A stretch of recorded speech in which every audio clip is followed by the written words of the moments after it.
Basi wapenzi watazamaji na wasikilizaji ambao umeendelea kufuatilia media hii ya The Final Warning TV, wewe ambaye unanisikiliza mahali popote ulipo, ni siku nyingine ambayo Bwana ametujalia kupata nafasi nyingine ya kutafakari neno lake. Katika wakati kama huu ni upendeleo mkubwa sana kwetu ambao Mungu anatupatia kila dakika, kila fursa ambayo Mungu anatupatia kwa ajili ya kutafakari neno lake, tunapaswa kushukuru. Na kama ambavyo tumekuwa tukijifunza kupitia media hii, ni masomo mbalimbali ambayo tumeendelea kujifunza kwa pamoja kwa wale ambaye umeendelea kufuatilia.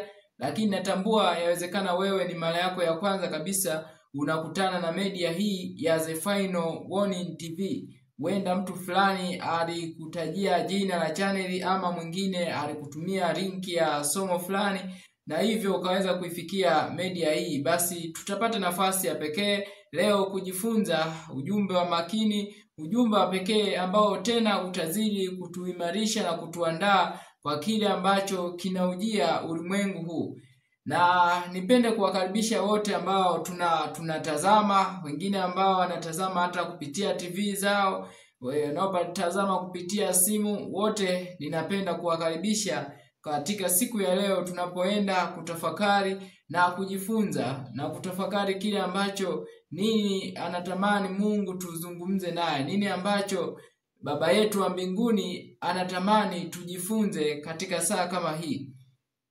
Na leo nipende kuwasihi, hatutaendelea na mwendelezo wetu wa wito wa mwisho wa kujikana nafsi. Na nategemea na natumaini baada ya somo hili ndipo tutazidi kuendelea. Kuna kitu ambacho nilitamani tujifunze kabla, alafu tuzidi kusonga mbele na mwendelezo wetu wa wito wa mwisho wa kujikana nafsi, ili tuzidi kuimarishana na kujengana na hatimaye kujiandaa kwa ajili ya pambano la mwisho na vita ya mwisho, mgogoro wa mwisho, majaribu ambayo tunazidi kukabiliana nayo kwa kadri tunavyosonga mbele ya safari. Basi kabla hatujaenda kuona kwamba tunajifunza kitu gani leo, nini ambacho tunatamani leo Baba yetu wa mbinguni atulishe, ni kitu gani ambacho kabla ya kugundua ni nini tunataka kujifunza leo, ni kukaribishe wewe ambaye unanitazama tupige magoti kwa ajili ya ombi.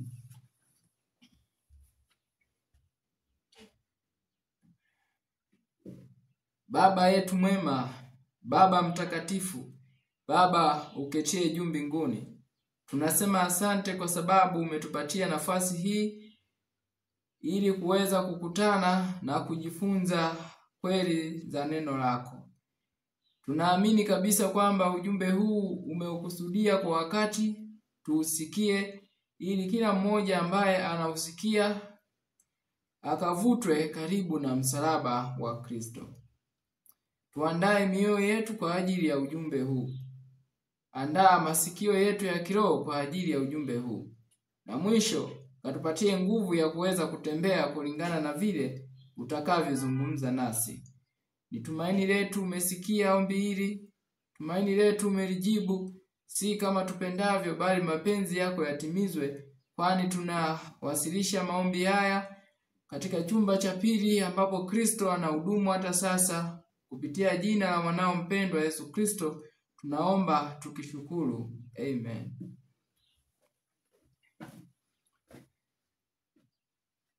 Kama ambavyo nimetangulia kusema, leo hatutaendelea na mwendelezo wa wito wa mwisho wa kujikana nafsi, na badala yake tutajifunza kitu kingine ambacho kitazidi kutujengea msingi zaidi wa kuweza kuimarishana na kuweza kuelewa masomo ambayo yataendelea na mwendelezo huu wa series za wito wa mwisho wa kujikana nafsi. Kumbuka bado hatujafika hata nusu, kwa hiyo tuzidi kuombeana ili pale ambapo Kristo anatamani kuzungumza na sisi kupitia kile ambacho ameruhusu title ya masomo haya wito wa mwisho wa kujikana nafsi. Na huenda hata mwingine anatafakari ni kwa nini masomo haya yako kwa namna hii. fuatana na mimi tu mwisho mbele ya safari tunavyozidi kuendelea kujifunza, utaona ni kwa nini Mungu ameruhusu masomo haya yaitwe wito wa mwisho wa kujikana nafsi. Katika kitabu kile cha Isaya sura yake ya 40 Isaya sura yake ya 40, Mungu alizungumza maneno haya, na ndicho kitu ambacho ninatamani leo tukizungumzie hasa. Isaya 40 na mstari ule wa kwanza anasema, watulizeni mioyo watu wangu, asema Mungu wenu. Semeni na moyo wa Yerusalemu, kauambieni kwa sauti kuu ya kwamba vita vyake vimekwisha, uovu wake umeachiliwa, kwa kuwa umepokea kwa mkono wa Bwana adhabu maradufu kwa dhambi zake zote. Kwa kuwa amepokea kwa mkono wa Bwana adhabu maradufu kwa dhambi zake zote. Kwa hiyo Mungu alizungumza na nabii Isaya akisema, comfort thee my people. Watulizeni mioyo watu wangu. Isaya aliishi katika kipindi ambacho watu wa Mungu walikuwa katika hali ya kuchanganyikiwa. Lakini tunaishi katika wakati ambao huenda bado haijazidi kuonekana kwa uwazi hasa. Tunaishi na tunaenda katika wakati ambao watu watakuwa katika hali ya kuchanganyikiwa, kuwa na hofu, kuwa na mgogoro wa akili, hofu, msongo, mawazo, mashaka, wasiwasi, kukata tamaa. Na unajua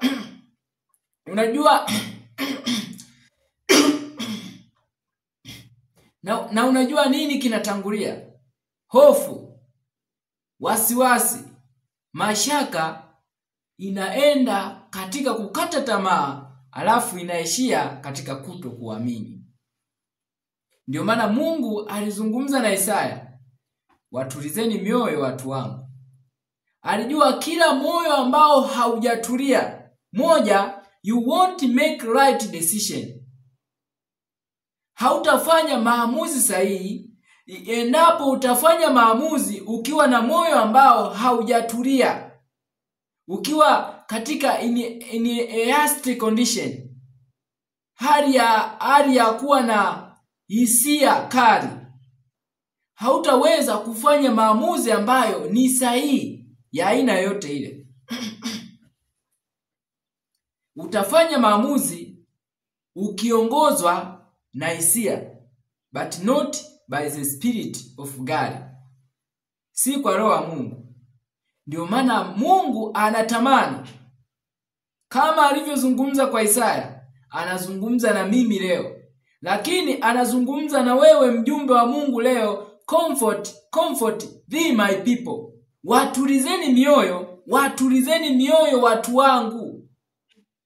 Tunajua we are living in the last days. Tunaishi katika siku za mwisho, siku za hatari. Lakini pamoja na hatari zote, na tunajua tunaishi karibu kabisa na kufungwa kwa historia ya ulimwengu huu. Kwa yule ambaye bado ana mashaka juu ya hilo, Mungu amsaidie. Maana wapo watu wanadhani tuna muda mwingi sana kwenye hii dunia. Kwa kweli hakuna kitu kingine naweza nikasema zaidi ya kusema kwamba ni upofu.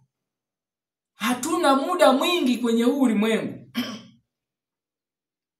Na hivyo kuna hali ya kuchanganyikiwa. Nakumbuka shetani katika nyakati zote amekuwa akitumia mbinu kubwa mbili za kuwashinda watu wa Mungu. Moja, amekuwa akitumia hofu. Mbili, amekuwa akitumia mashaka. Hofu, mashaka. Na hivi vyote vinatuongoza katika kutokuamini. Eva aliongozwa kuutilia mashaka ahadi za Mungu, na baadaye akamuona Mungu ni muongo, akaenda kutokuamini kile Mungu alichokiagiza. Nini kilifuata? Anguko. Na tunaenda katika kipindi ambacho jaribu la mwisho linapokuja, wale ambao hawatasimama, it means they will fall down, wataanguka.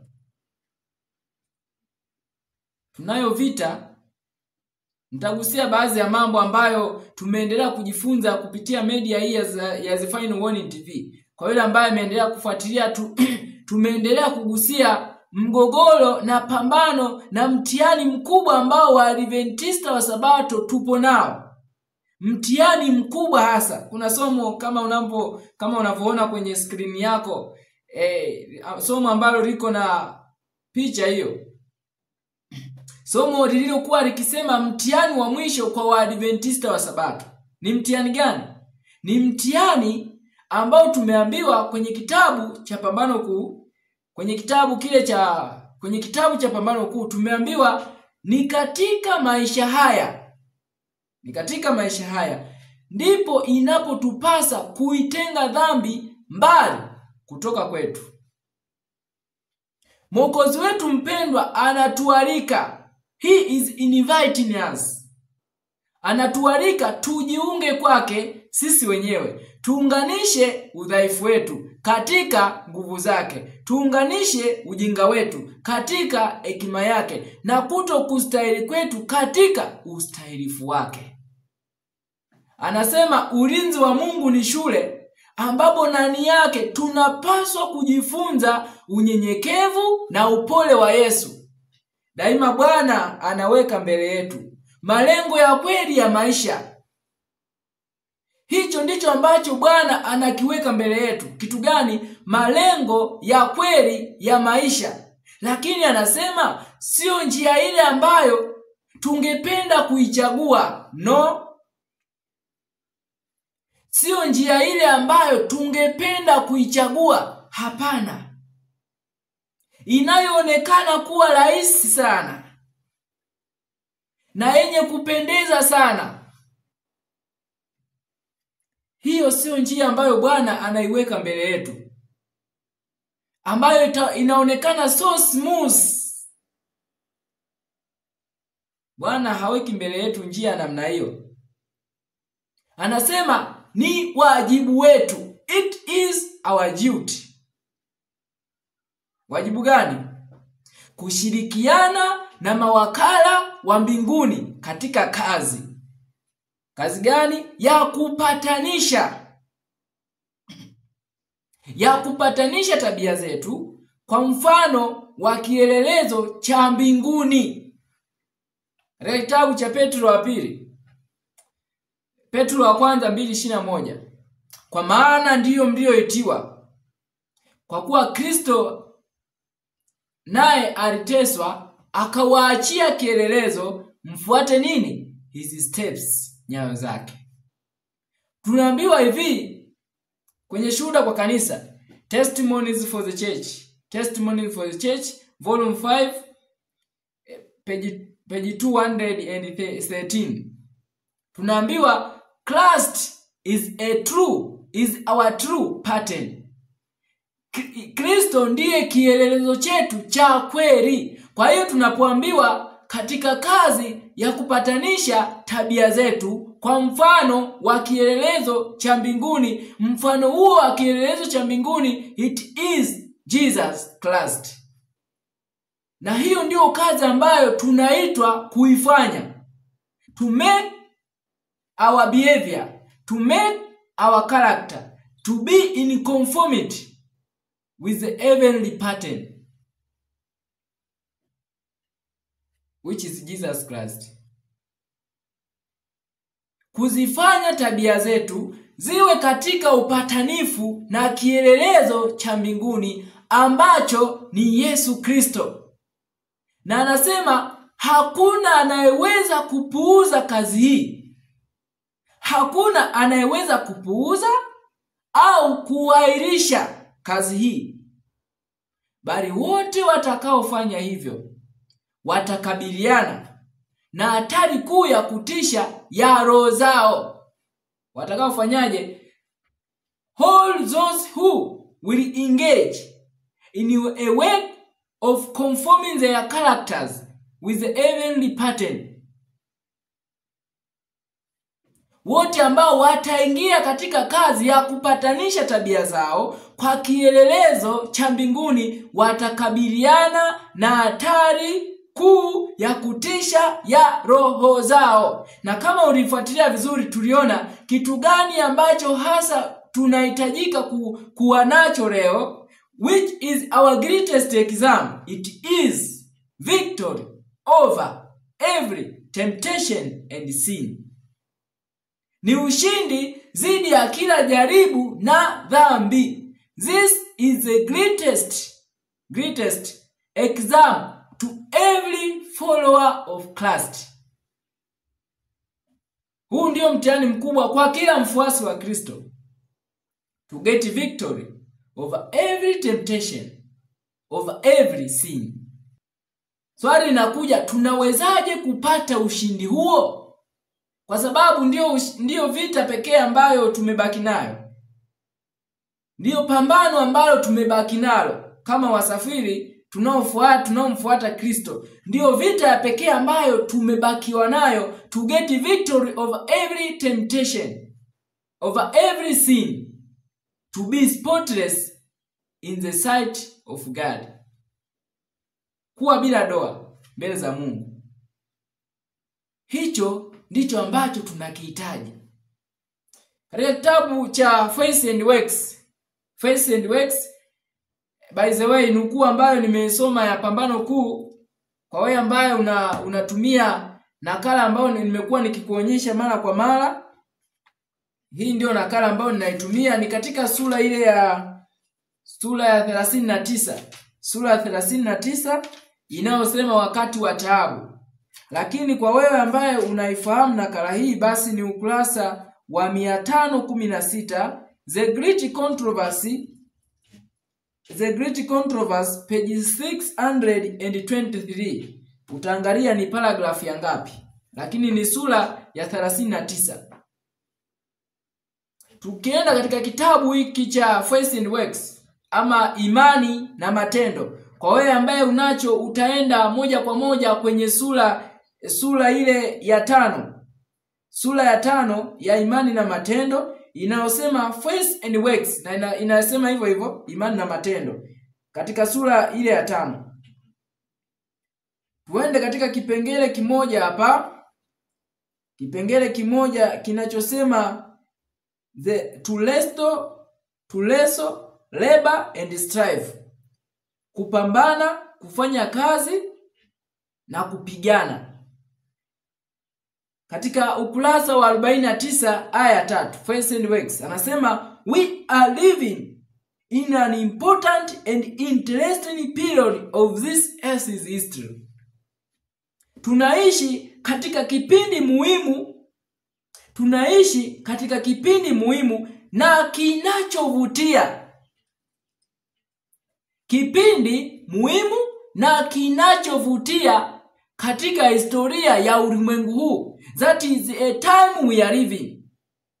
An important and interesting time. Kipindi ambacho ni cha muhimu kwanza, alafu kinavutia. Sikia. Anasema we need more faith than we have yet had. Tunahitaji imani zaidi ambayo bado hatukuwahi kuwa nayo. Ukienda kwenye kitabu hiko cha Pambano Kuu, sura hiyo ya 39, ukurasa wa 514 aya ya 4, anasema wakati wa taabu ambao mfano wake haukuwahi kuwapo huu karibu mbele yetu, na tunahitaji kuwa na uzoefu ambao haukuwahi kuwepo, na ambao wengi mno ni wavivu mno kuupata. We need such an experience but most of us we are too indolent to obtain it. Uzoefu huo tunauhitaji, lakini wengi wetu ni wavivu mno kuupata huo uzoefu. Na anasema hapa tunahitaji imani zaidi ambayo bado hatukuwahi kuwa nayo. Which phrase? We need a firmer hold from above. Tunahitaji ujasiri zaidi wa kushikilia kutoka wapi? Kutoka juu. Satan is working with all power to obtain the victory of us. Shetani anatenda kazi kwa nguvu zake zote ili kupata ushindi dhidi yetu. Kumbuka, ushindi gani tunahitaji? Victory over sin. Victory over every temptation. Ushindi dhidi ya dhambi. Ushindi dhidi ya kila jaribu. But Satan is working with all his power to obtain victory over us. Shetani anatumia uwezo wake wote, anatenda kazi kwa nguvu zake zote ili kupata ushindi dhidi yetu. Yani kuhakikisha kwamba tusipate ushindi wowote dhidi ya kila jaribu, dhidi ya kila dhambi. Sikia mjumbe wa Mungu anaendelea kusema hivi. For he knows that he has but a short time in which to work. Anasema kwa maana Shetani anajua kwamba anao muda, lakini ni mchache wa kufanya kazi. Ndio maana kwenye kitabu cha Mathayo sura ya 8. Mathayo sura ya 8 mstari wa 28 na 29. Kuanzia 27. Wakati Kristo alipoenda kuwatoa mapepo wale waanga walioasiriwa na nguvu za mashetani, wale watu walimsujudia, lakini mapepo yalitumia vinywa vyao kuzungumza kwa sababu walikuwa wakiwatesa. Nini walikizungumza? Walimwambia, tuna nini nawe mwana wa Mungu? Mbona umekuja kututesa kabla ya muhula wetu? So Satan knows its time. Anajua ana muda, but the Bible says anajua huo muda ambao hanao ni mchache wa kufanya kazi. Yohana 9 mstari wa 4 utasoma Kristo alichozungumza kwamba mchana ndio muda wa kufanya kazi. Usiku unakuja ambapo hakuna atakayeweza kufanya nini? Kufanya kazi. Na kwa kawaida hata nani za kawaida si rahisi kwenda shamba kulima usiku. Japo kuna wengine huwa wanafanya hivyo. Ila si sahihi. Sio sahihi. Paul had fear and tremble in working out his salvation. Paulo alikuwa na hofu na kutetemeka, alihofu na kutetemeka katika kuutendea kazi wokovu wake. And should not we fear lest a promise be left us, we should end of us seem to come short of it and prove ourselves unworthy of eternal life. Anasema Paulo aliutendea kazi wokovu wake kwa hofu na kutetemeka. Nasi tungekuwa na hofu ili kwamba ahadi ambazo tumeachiwa, tulizoachiwa tena kwa wakati mfupi, tusije tukajithibitisha sisi wenyewe kutokufaa kwa ajili ya uzima wa milele. We should watch unto prayer. Tunapaswa kukesha katika maombi. Na leo nitaendelea kuzungumza pia na wale ambao tunakata tamaa. Nitaenda kuzungumzia na hao. Wako wengi ambao wanasema mimi nitawezaje sasa kuachana na maisha haya ambayo nimeyazoea? Nitawezaje kuvunja na mazoea haya mabaya ambayo nimeyazoea kwa muda mrefu? Nitawezaje kuyavunja? Leo tutaenda kuzungumza pia na watu kama hao. Ndio maana nikaona ni muhimu tukazungumzia hapa kidogo, tukazidi kuendelea na series zetu. Tukazidi kuendelea na series zetu za wito wa mwisho wa kujikana nafsi. Tunaambiwa na sisi kama alivyofanya Paulo, tunapaswa kuutendea kazi wokovu wetu kwa hofu na kutetemeka, ili kwamba tusije tukajithibitisha wenyewe kutokufaa kwa ajili ya nini? Ya uzima wa milele. Anasema we should watch unto prayer. Tunapaswa kukesha katika maombi. Na kwenye kitabu cha prayer tumeambiwa maombi ndiyo asili ya nguvu zetu. Na hakuna kitu ambacho shetani anatamani kwa Israeli ya leo, anatamani kiondoleo kwao, isipokuwa ni roho ya maombi. Unapokuwa kwenye majaribu, shetani anatamani usiombe. Sijajua uzoefu wa kila mtu, lakini mimi binafsi nikiwa katika hali ya majaribu mengi zaidi, hasa ukipitia hata majaribu ya kiakili, kwa kuomba ndipo napata nguvu. Kwa hiyo kitu chochote kisije kikakuzuia usiombe. Hata kama majaribu yanatakuwa ni makali kiasi gani, lakini hakikisha unapata nguvu hata kidogo ya kupiga magoti na kuomba. Kwa sababu at the time you won't pray, hautaweza kumshinda shetani. Muda ambao utaacha kuomba, hutaweza kushinda.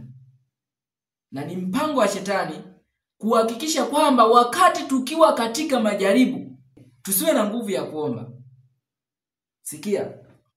Anasema strive with agonizing effort to enter in the straight gate. Tukipigana kwa jitihada za uchungu. Kwa jitihada za uchungu kabisa, anasema kupitia mlango ulio mwembamba. Sasa mlango huu ulio mwembamba ambao tumeambiwa kwenye kitabu cha Mathayo sura ile ya 7 mstari wa 14 na 13. Tumeambiwa mlango ni mwembamba na njia imesonga iendayo wapi? Uzimani. Nao waionao njia hiyo ni wachache. Straight is a way, narrow is a gate. Njia imenyooka, straight, and narrow, yani narrow imebana. It is not a smooth way. Kama ambavyo tumeambiwa kwenye pambano kuu kwamba daima Bwana anaweka mbele yetu malengo ya kweli ya maisha. Sio njia ile ambayo tungependa kuichagua, no. Inayoonekana kuwa so smooth, inayoonekana kuwa nyepesi sana, ya kupendeza sana. Lakini anasema ni wajibu wetu kila mmoja. Huo ni wakati ambao tunaishi, ambao kila mmoja ni lazima autendee wokovu wake kwa hofu na kutetemeka. Ni namna gani mtu ambaye amezoea kuishi kwa kufanya uovu akatoka katika hali hiyo?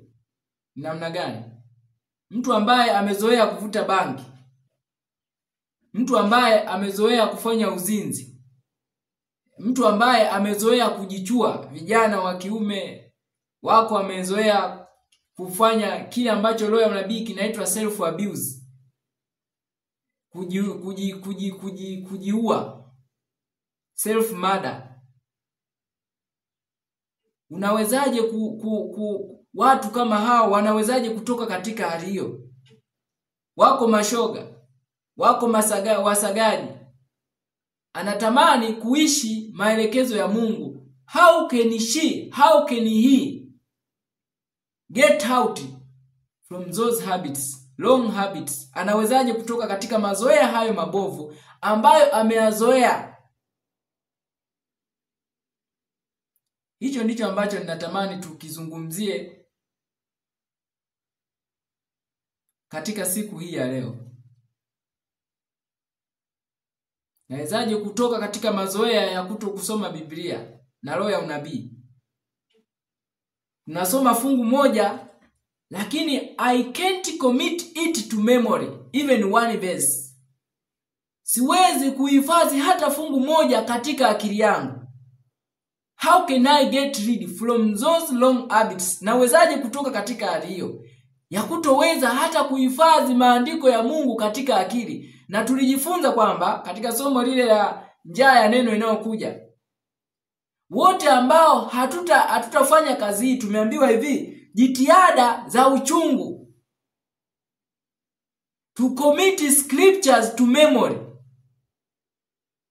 Wakati sheria ya Jumapili itakapokuja, tutaona njaa. Kwa sababu akili zetu, magala yetu hayatakuwa na nini? Na chakula.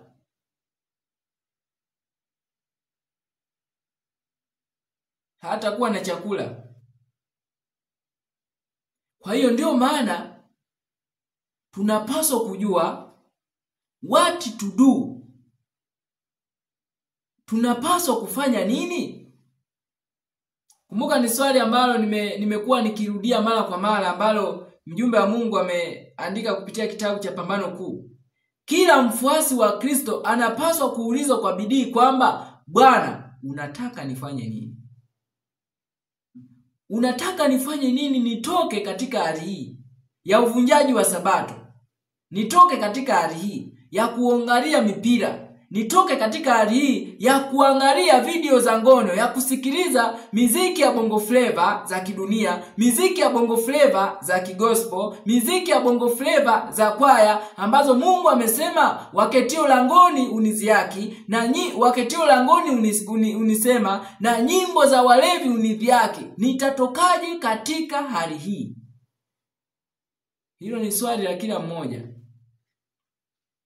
Faith and Works. Faith and Works, kurasa 48 aya ya kwanza. Ni sura hiyo hiyo ya 5. Sikia mjumbe wa Mungu anasema, we are to do all that we can do on our part to fight the good fight of faith. Tunapaswa kufanya yote tuwezayo katika upande wetu kupigana vita vizuri vya imani. To fight the good fight of faith. Ni lazima tufanye yote tuwezayo kwa upande wetu, katika uwezo wetu, ili tuweze kupigana vita vilivyo vizuri vya imani. We are to wrestle, to labor, to strive, to agonize, to enter in at the straight gate. Tunapaswa kupigana, tunapaswa kufanya kazi, tunapaswa kupambana ili na kwa uchungu kuingia kupitia mlango gani? Ulio mwembamba. Katika kitabu cha Christian Experience and Teachings, sura ile inayosema the two ways. Sura hii inatofautisha njia pana na njia nyembamba. Inawatofautisha makundi ya wanaosafiri katika njia pana na njia nyembamba. Kwa hiyo ukisoma katika sura ile inataja na anasema these two ways are opposite distinct. Yani zinapingana. Moja inaenda kulia, nyingine inaenda kushoto. Kwa hiyo usitegemee ukaishi kwa kufuata desturi za wale wanaoishi katika njia pana. Alafu na anasema hivi, ukienda kusoma katika sura hiyo inasema wengi waliotembea katika njia pana waliamini kwamba watafika katika njia nyembamba. Yani waliamini wanatembea katika njia ya kushoto, lakini mwisho wao utakuwa huku. kwenye njia nyembamba. Sikia. Anasema hivi, with clean hands, with pure hearts, we are to seek to honor God in all our ways. Kwa mikono iliyo safi na mioyo iliyo safi, tunapaswa kutafuta kumheshimu Mungu katika njia zetu zote. Help has been provided for us in him who is mighty to save. Msaada umetolewa kwetu kupitia kwake, mwenye uwezo mkuu wa kuokoa. The Spirit of truth and right will quicken and renew us by its mysterious works. Roho ya ukweli na nuru itaharakisha, itaimarisha na kuleta upya ndani yetu kupitia utendaji kazi wake wa ajabu. That is wonderful. Anasema for all our spiritual improvement comes from God. Kwa sababu ukuaji wetu wote, maendeleo yetu yote ya kiroho yanatoka kwa nani? Kwa Mungu. Anasema not from ourselves. Hayatoki kwetu wenyewe. Maendeleo yetu yote hayatoki kwetu sisi wenyewe, yanatoka kwa Mungu. Sikia, the true worker will have divine power to aid him. Mtendakazi wa kweli atakuwa na nguvu ya kimbingu ya kumsaidia, but the idler will not be sustained by the Spirit of God. Lakini mvivu, idler, hatatunzwa na roho ya Mungu. Kwa hivyo, nini tunaambiwa hapa? We are not to stay idle.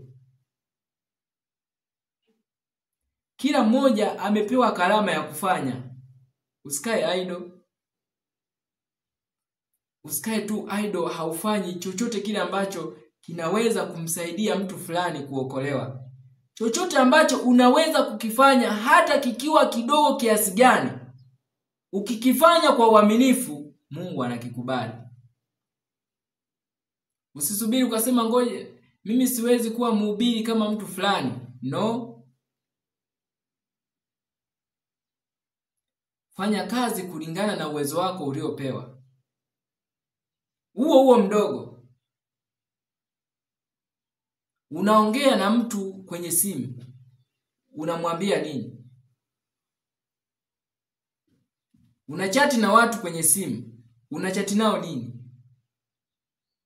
Unashindwa kuandika hata nukuu moja ya roho ya unabii ukamtumia mtu mmoja, watu wawili? Lakini unachati nini? Kwa hiyo tunaambiwa hivi, kama tutafanya kazi katika uwezo wetu, jitihada zote ambazo tutazifanya katika uwezo wetu, nini kitatokea? Kupigana vita vilivyo vizuri. Tunaambiwa msaada umetolewa kwa ajili yetu kutusaidia kushinda.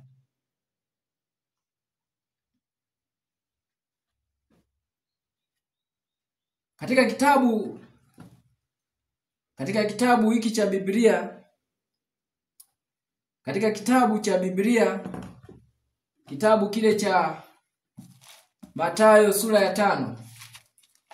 Mathayo sura ya 5 na mstari wa 48. Kristo alitoa ahadi hii. Na nitakwambia nini shetani anakizungumza leo. Sikia. Basi ninyi mtakuwa wakamilifu kama Baba yenu wa mbinguni alivyo mkamilifu. Hii ilikuwa ni ahadi ya Mungu kwa wanafunzi, na ni ahadi ya Mungu leo kwako na kwangu. Mtakuwa wakamilifu. And without this perfectness of character, we won't be able to see God. Pasipo ukamilifu huu wa tabia, hatutaweza kumuona nani? Kumuona Mungu. Hatutaweza. Lakini swali linakuja, how can we obtain this perfectness? Tunawezaje kupata ukamilifu huu wa tabia? Tunawezaje? Tuende kwanza katika kitabu cha Review and Herald. Mungu hata tuacha pasipo kutupatia njia gani ya kuweza kufikia mti wa uzima. Kama Mungu hajawahi kutuficha kwa vile ambavyo anatupenda. Review and Herald. Review and Herald, March 4, 1890. Review and Herald, March 4, 1890.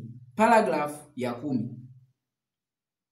Tuko kwenye mipaka ya ulimwengu wa milele, na ni lazima tuwe na ushuhuda ambao utapatana na mbingu zote. Malaika amesema nasi, jitayarisheni, unganeni pamoja, Bwana yu mlangoni. Ikiwa utafanya sehemu yako tu na kusujudu mbele ya msalaba wa Kalvari, utapokea baraka za Mungu. Sikiliza kwa makini hizo sentensi. Anasema nafasi yetu ambayo tunatakiwa kufanya ni ipi? Kusujudu mbele ya msalaba wa Kalvari. Tutaenda kuona vizuri. Anasema Mungu anakupenda.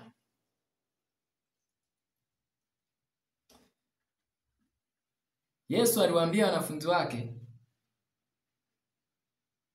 Baba mwenyewe anawapenda. Hataki kukuvuta karibu kwake, kukuumiza. Hapana. Lakini kukufariji, ili kukumwagia mafuta ya Roho Mtakatifu ya kufurahi, ili akuponye majeraha ambayo dhambi imeyasababisha, ili kukufunga mahali ambapo shetani amekujeruhi.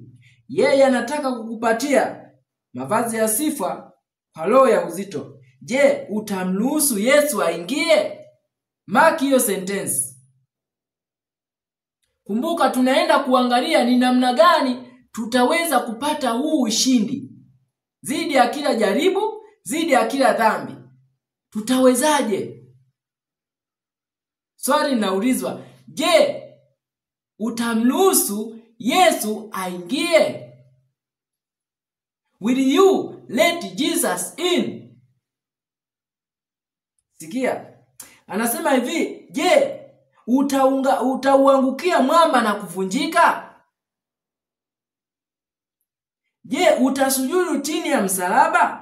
Yesu ataweka mikono yake karibu na wewe na kukufariji. Je, utafanya hivyo bila kukawia zaidi? Mungu anatoa ili kwamba uweze kusonga na uhakikisho wake na uwe tayari kwa kuja kwa Bwana. Sasa zingatia maswali haya yaliyoulizwa. Moja, will you let Jesus in? Swali la kwanza, je, utamruhusu Yesu aingie? Na unajua kwa nini mjumbe wa Mungu anauliza swali hili? Katika kitabu cha Yohana sura ya 3. Katika kitabu cha Yohana sura ya 3 mstari wa 20. Sikia. Anasema hivi, tazama nasimama mlangoni. Yesu anasimama mlangoni. Mlangoni pa moyo mgeni amesimama pale. Mgeni umkaribishe sasa, umkaribishe mwana wa Baba wa upendo.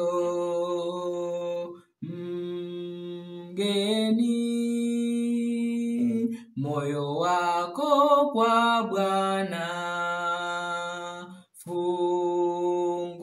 fungua, asikuache mbali.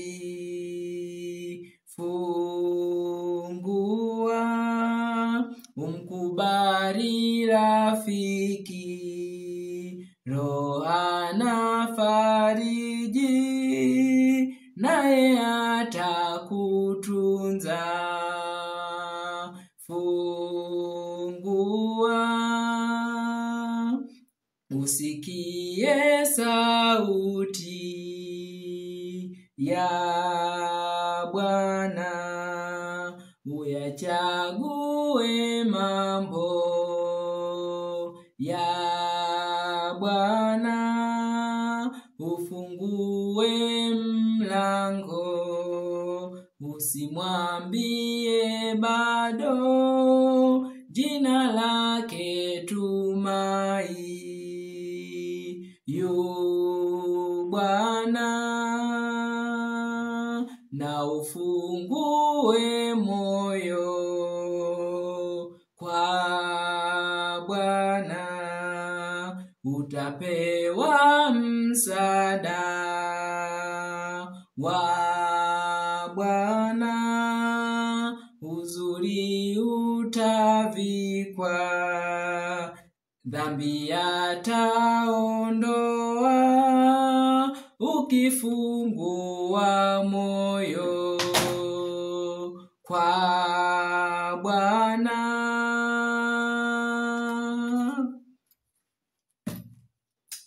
Yesu anasimama mlangoni, anabisha. Ndio maana kwenye Review and Herald mjumbe wa Mungu anasema, will you let Jesus in? Tutaenda kuona tu mbele ni kwa nini kinachotupatia ugumu wa kupata ushindi dhidi ya kila jaribu na dhidi ya kila dhambi. Ni swali hili. We have not let Jesus in. Hatujamruhusu Yesu aingie. Tuendelee Ufunuo Yohana 3:20 anasema, tazama nasimama mlangoni nabisha. Mtu akiisikia sauti yangu na kufungua mlango, nitaingia kwake. Nami nitakula pamoja naye na yeye pamoja nami. Kwa hiyo shati ili tuweze kula, tunakula nini? Neno la Mungu. Ili tuweze kujifunza pamoja na Kristo, kuishi pamoja na Kristo, kutembea pamoja na Kristo, we have to let Jesus in our hearts. Ni lazima tumruhusu Kristo aingie ndani ya mioyo yetu. Lakini swali linauliza kwangu, swali linauliza kwako, will you let Jesus in? Tuende katika kitabu kingine cha Review and Herald. Review and Herald. Katika Review and Herald Novemba 26, 1861, paragraph ya 13. Anasema watu wa Mungu watajaribiwa na kupimwa. Watu wa Mungu watajaribiwa na kupimwa. Na ukisoma katika sura ile ya 7 ya maandiko ya awali, tunaambiwa katika kipindi hiki cha kujaribiwa. So we are living in a time of testing and trial. Watu wa Mungu watajaribiwa na kupimwa. Ushuhuda ulio wazi na ulionyooka ni lazima uchukue sehemu ya muhimu katika kazi hii. Katika siku hizi za giza na hatari, ni nani anayeweza kusimama na kuusema ukweli wote? Who shall stand to proclaim the whole truth? Kwa sababu gani? Yohana 17 na mstari wa 17, neno la Mungu linasema uwatakase kwa ile kweli. Neno lako ndio kweli. So we won't be sanctified unless we receive the whole truth. Hatutatakaswa ni mpaka tutakapopokea ukweli wote. Tena ukweli gani? The straightforward testimony to the church in the last days. Ushuhuda ulio wazi, ulionyooka kwa kanisa katika siku za mwisho. Huo ndio ambao tumeambiwa kwenye kitabu cha Last Day Events, matukio ya siku za mwisho, sura ya 12. Utafanya kazi yake, utaleta matokeo ndani ya moyo. Kazi gani?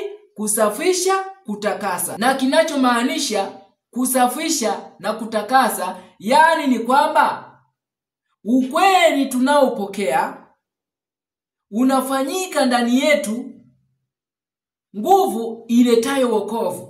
Kwa hiyo kweli zile ambazo tunaziamini tutaziishi.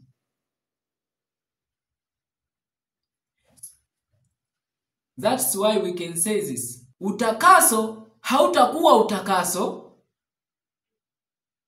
mpaka pale ukweli ule ambao tunadai kuamini tunauishi.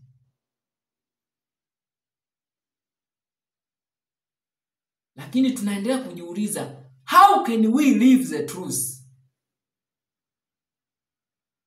Tunawezaje kuishi ukweli? Kumbuka, huu ndio mtihani wa mwisho kwa kila mfuasi wa Kristo.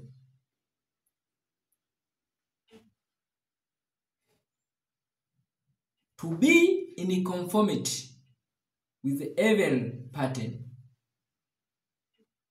Tabia zetu ziwe katika upatanifu na mfano wa kielelezo cha mbinguni. Lakini tunaambiwa hakuna anayeweza kuahirisha au kupuuza kazi hii. Maana hakuna kisingizio. Tutaenda kusoma. Mtu mwingine atasema mimi ni dhaifu, siwezi. Lakini tumeambiwa hivi, Kristo anatualika kwake, tujiunge kwake sisi wenyewe. Willingly to join with Christ. Ili tufanye nini? Kuunganisha ujinga wetu katika hekima yake. Kuunganisha udhaifu wetu wa kutoweza kushinda hata jaribu moja. Hata kuongea tu kwa hasira mbele za watoto. Na unadhani ni sahihi?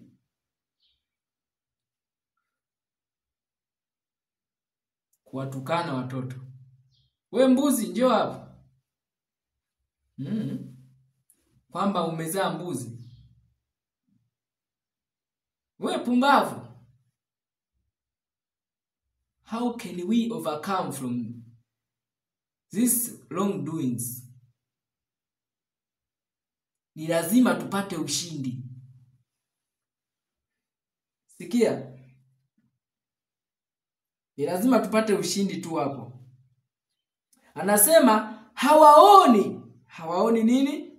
No. Anasema umati wa walimu unatabiri vitu laini. Umati wa wachungaji unatabiri vitu laini.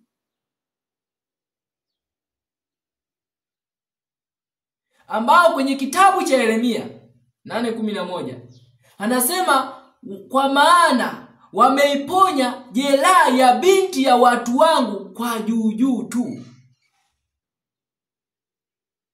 Wakisema amani, wala hapana nini? Amani. Hawaoni sababu maalum inayoashiria hatari katika hali ya sasa ya watu wanaodaiwa kuwa watu wa Mungu. Watu wamelala na walimu wamelala.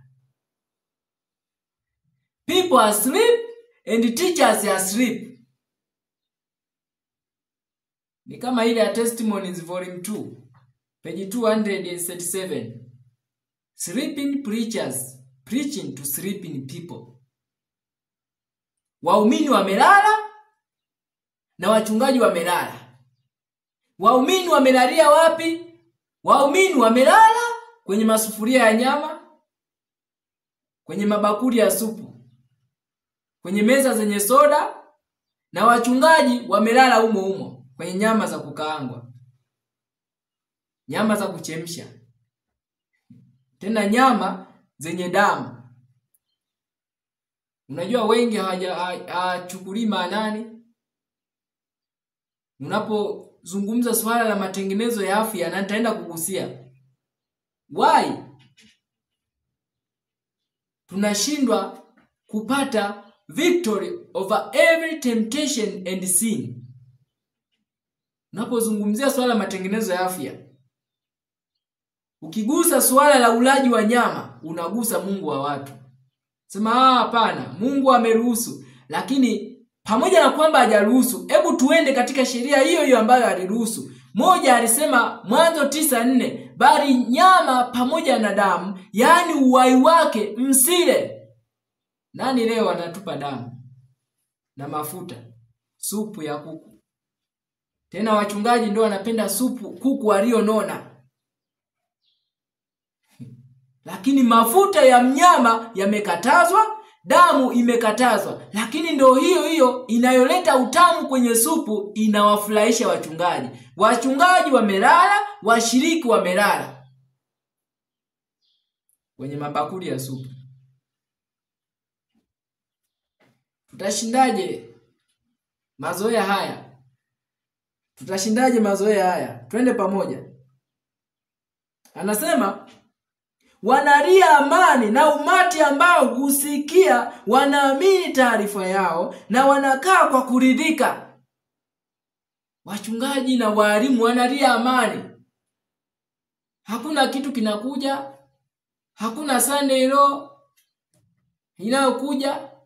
Kwa hiyo washiriki wanaosikiliza mashauri hayo wanaridhika. Oh, nothing is coming.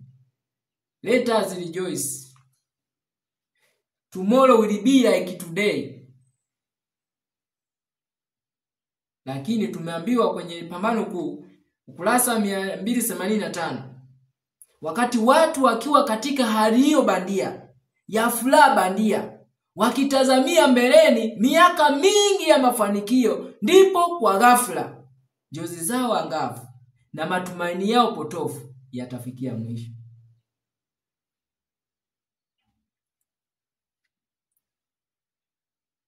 Hii inaleta umuhimu mkubwa kwa walimu waaminifu kutoa ushuhuda ulionyooka kwa uaminifu. Sasa ni wakati wa kupaza sauti na kujitakasa. Wakati wa vita na majaribio, nyumba ya Israeli inapepetwa kama vile mahindi yanavyopepetwa katika ungo. Nadhani unavyopepeta mahindi, huo unavuta taswira hii. Mungu anavyopepeta nyumba ya Israeli leo, Waadventista wa Sabato kwa ujumla na makundi yake yote yaliyotawanyika, iwe General Conference, iwe wana matengenezo wenye General Conference, iwe wale ambao wanafanyia ibada nyumbani, iwe ni chini ya mti.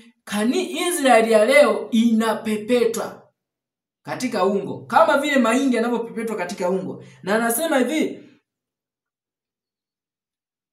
makapi lazima yaondolewe, na itahitaji kazi ya karibu kutenganisha makapi kutoka kwa kingo za nafaka. Jicho la utambuzi la Mungu litagundua chembe ndogo ya pumba, na bado hata ruhusu kuanguka chini ya ardhi hata punje ndogo ya nafaka. Kwa hiyo ni wakati wa kupepetwa, na tunaelekea karibu kabisa na mwisho wa kazi hii.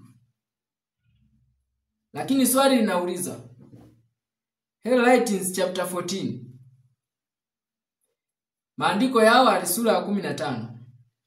Kwa hiyo unayetumia vitabu vya UPH ujumbe wa awali, utatafuta sura inayosema alama ya mnyama, mark of the beast. Kiingereza ni sura ya 14, Kiswahili ni sura ya 15. Anasema swali linaulizwa, are we reflecting the image of Christ fully? Je, tunaiakisi tabia ya Yesu kikamilifu? Maana hili ndilo ambalo ni mtihani mkubwa kwa watu wa Mungu leo. To reflect the image of Christ in its perfectness. Kuiakisi tabia ya Kristo katika ukamilifu wake. Otherwise tutakuwa tu tunafanya yote tuwezayo, lakini we will go nowhere. Hatutaenda popote mpaka tufikie wakati huo. Lakini nini kitatuwezesha kufikia hapo? Katika kitabu kile cha Wafilipi, kumbuka swali tuliulizwa kwenye Review and Herald. Will you let Jesus in? Wafilipi sura ya 2.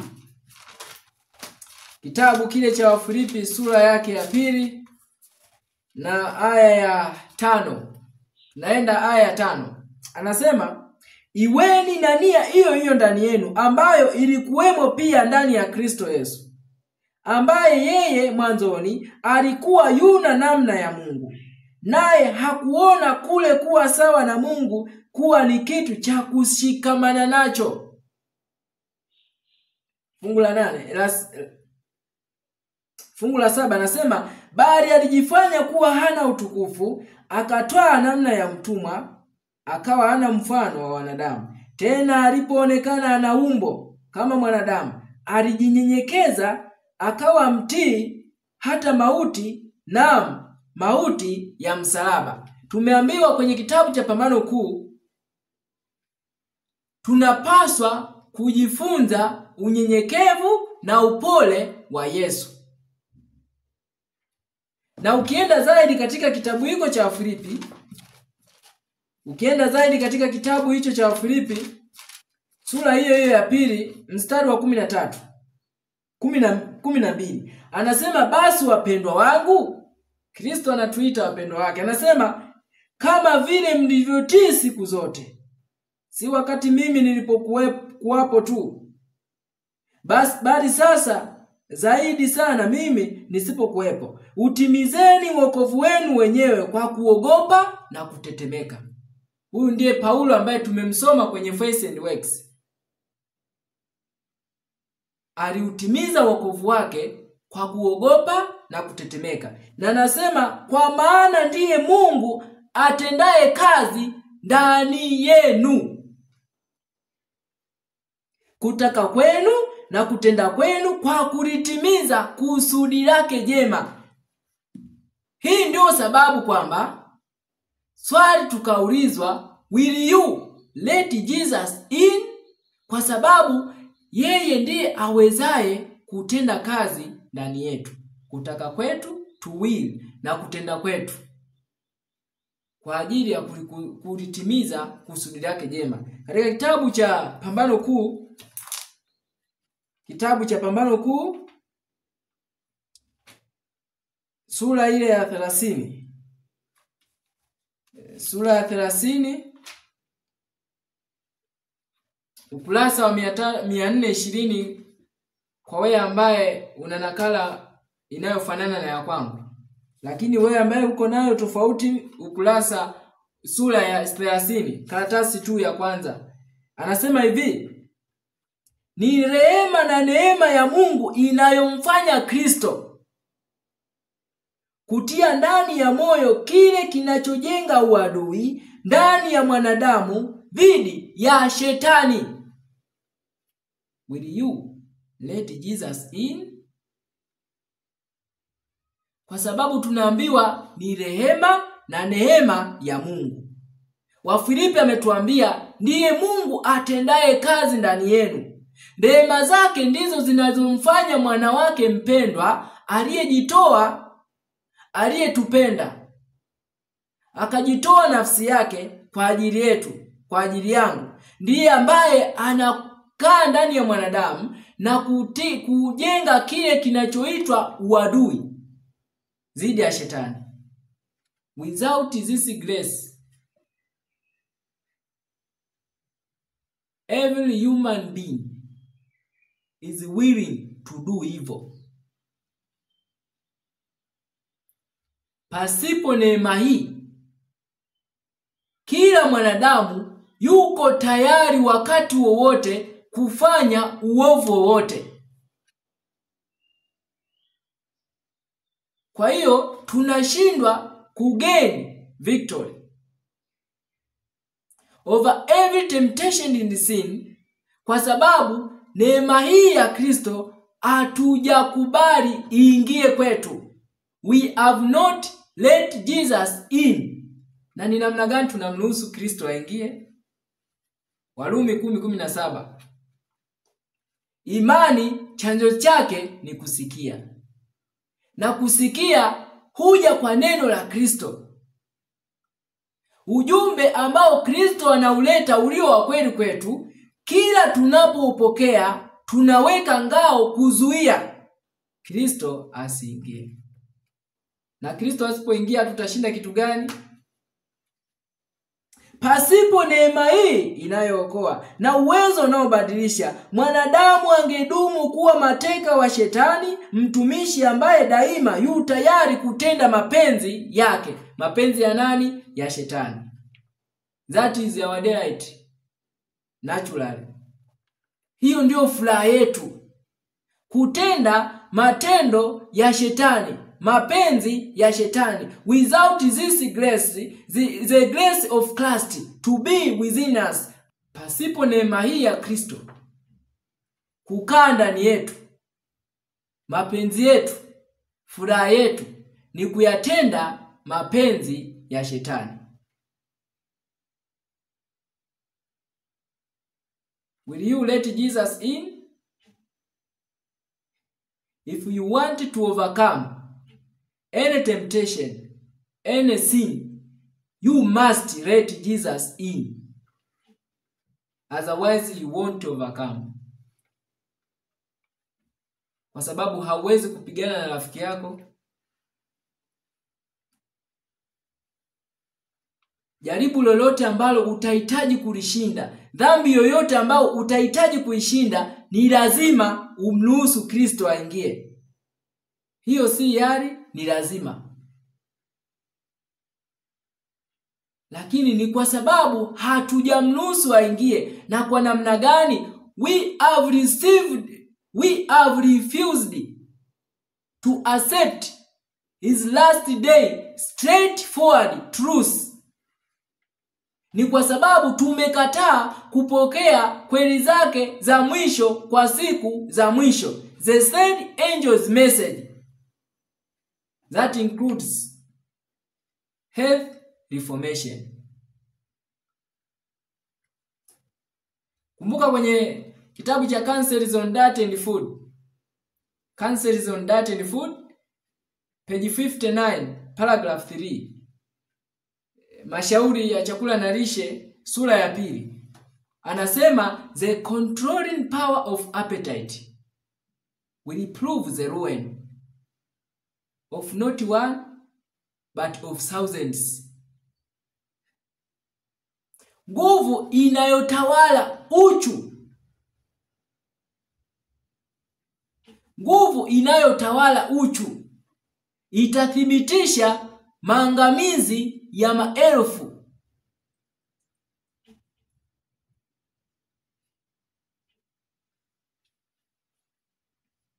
Ambao kama wangeshinda katika jambo hili, wangekuwa na nguvu ya kimaadili na kiroho kupata ushindi dhidi ya kila jaribu lingine la shetani. Nimetaja hiyo ni kukuonesha ni kwa sababu gani. We have received to accept the last day message, the third angel's message. That's why we have not let Jesus in.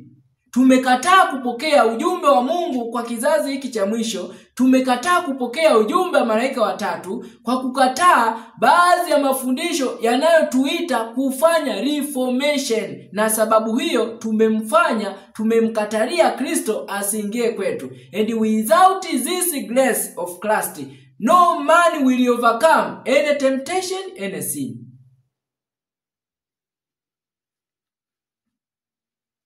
Haitaji utangaze simtaki Yesu. You are denying Christ through your behavior, through your character,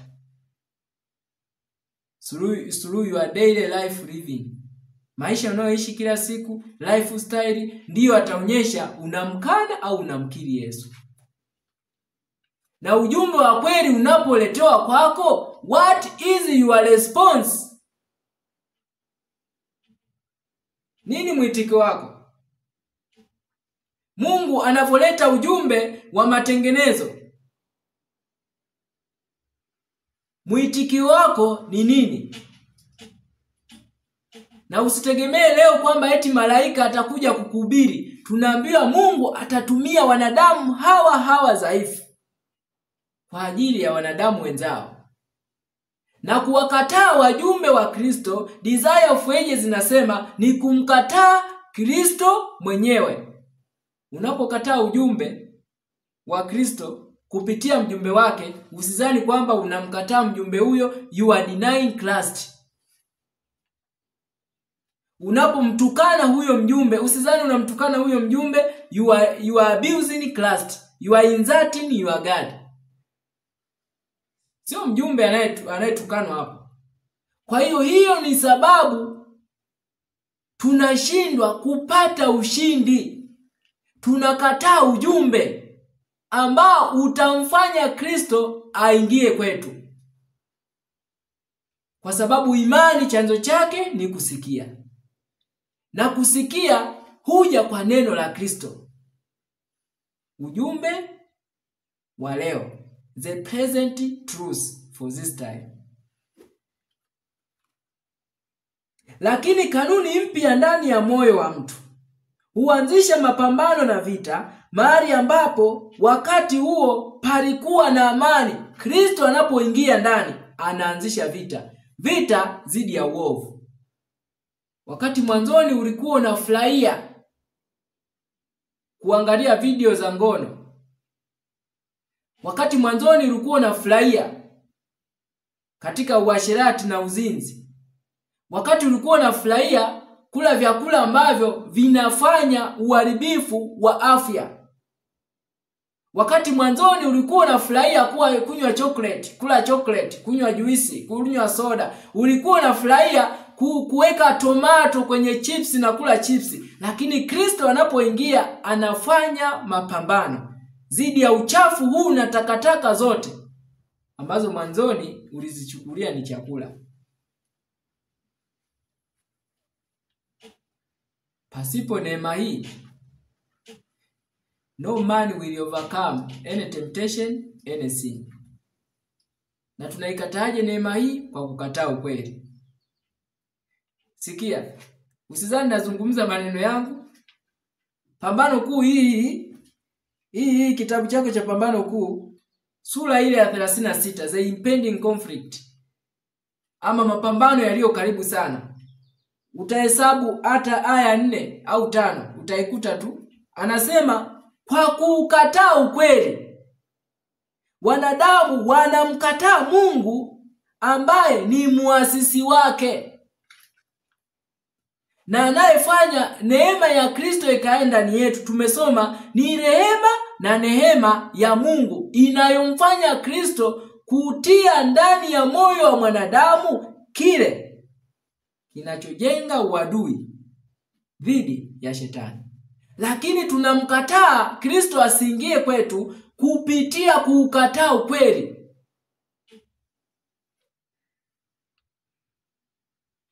Na Kristo asipoingia hatutaweza. Maana kwenye Counsels on Diet Food, nukuu ambayo nimekutajia hapo, anasema but those who will be slaves, but those who are slaves to appetite will fail. Will fail in what? In perfecting the Christian character. Lakini wale ambao watakuwa ni watumwa wa uchu wa nyama, wa uchu wa chakula, wa uchu wa chocolate, wa uchu wa soda, wa uchu wa chipsi, sausage, tomato, chili, wa uchu watashindwa kujenga tabia kamilifu ya Kikristo. Will fail. Kwa sababu kwa kufanya kitendo hiko, you are denying Christ by action. Yaani unamkataa Kristo kwa matendo. Kila kipande cha nyama unachoingia mdomoni ni tangazo kwamba ninamkataa Kristo. Na usizani ni maneno yangu, hesabu. Hesabu sura ya 11. Tunasoma mstari wa 18 mpaka 20. Hauwezi kula nyama mpaka umkatae Bwana. Na ikiwa ulikuwa haujui, now you know, step forward. Maana kutokujua sio sababu. Sasa hivi unajua, what is your response? Unakula kwa kujificha? Unajificha kwa nani? Lakini nilishowaambia mwanzoni, hata wale ambao wanafurahia kula minofu ya nyama na samaki na dagaa, wanakula kinyume na maelekezo, kwa sababu nyama haijawahi kuwa tamu, ni mpaka uile kinyume na maelekezo. Ule na damu na mafuta ambayo Mungu amesema msile. Wewe unayekula mishikaki ina damu ina mafuta. Wachungaji mnaokula supu yana damu na mafuta. Nani ameruhusu damu iliwe? Nani ameruhusu damu ya mnyama iliwe? Nani ameruhusu leo mafuta ya mnyama yaliwe? Nafurahia supu ya leo tamu na chapati. Tena chapati zenyewe za unga wa balesa uliokobolewa. Dhambi juu ya dhambi. Sikia. Uwezo ambao Kristo anautia ndani ya moyo wa mtu umwezesha kumpinga dikteta na mnyang'anyi. Yeyote anayeonekana kuichukia dhambi badala ya kuipenda, yeyote anayepambana na kuzishinda tamaa ambazo zinamsukasuka ndani, huonyesha utendaji wa kanuni kamilifu from heaven, kutoka mbinguni.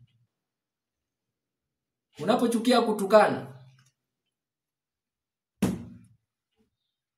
unaonyesha kanuni kutoka mbinguni. Na ni Kristo pekee anayetia ndani ya mwanadamu, aliyemruhusu aingie kwa kukubali ukweli wake wa kizazi hiki.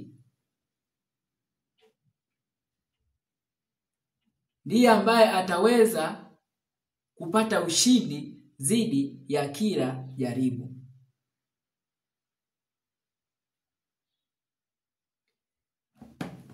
Twende katika chapisho lingine hapa tuangalie. Katika chapisho la Signs of the Times. Unajua hatuna uzuru kwa dhambi yoyote tunayoifanya. Kwenye Patriarch